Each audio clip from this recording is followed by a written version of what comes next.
তারেক রহমান না আসার প্রশ্নটা কারা করছে আমি তো বুঝতে পারছি না। আলোচনা আছে তো আমার সামাজিক যোগাযোগ মাধ্যমে। যারা আলোচনা করছে তারা আলোচনার মধ্যে থাক। কবে নাগাদ আর আমরা আসবে? জানি তারেক রহমান সাহেব আসবেন, সহসা সহসা দেশে ফিরবেন।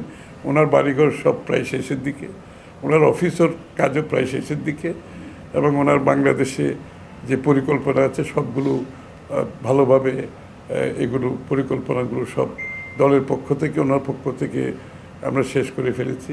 সুতরাং উনি যে কোনো সময় বাংলাদেশে আসবেন।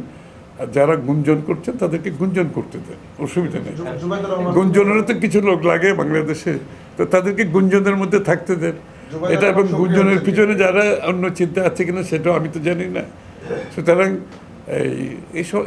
এই সমস্ত গুঞ্জনের উত্তর দেওয়ার আসলে কোনো মানে হয় না দেশে। জুবাইদুর রহমান সম্ভাবনা আছে।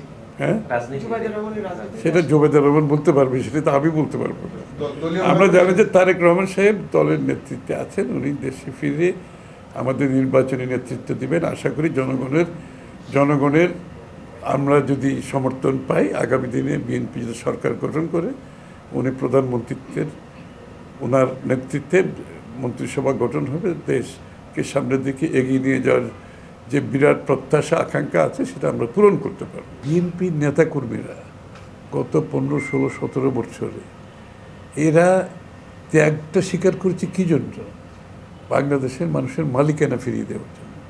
নির্বাচনের মাধ্যমে যারা বাংলাদেশের জনগণ ভোটাধিকার প্রয়োগ করতে পারে না, তাদের ভোটাধিকার ফিরিয়ে আনার জন্য, এবং তাদের ভোটাধিকারের মাধ্যমে বাংলাদেশে গণতান্ত্রিক অর্ডার ফিরিয়ে আনার জন্য। এবং নির্বাচন হচ্ছে গণতন্ত্রের বাহক। নির্বাচনের মাধ্যমে জনগণের ক্ষমতায়ন, মালিকানা ফিরিয়ে পাওয়ার জন্য বিএনপির নেতাকর্মীরা যে ত্যাগ স্বীকার করেছে, আজকে বিএনপি একই নেতাকর্মীরা তারা যত তাড়াতাড়ি দ্রুত নির্বাচনের মাধ্যমে দেশে গণতান্ত্রিক অর্ডার ফিরে আসুক, এটাই বিএনপি নেতাকর্মীদের কাম্য, এটাই বাংলাদেশের মানুষের কাম্য।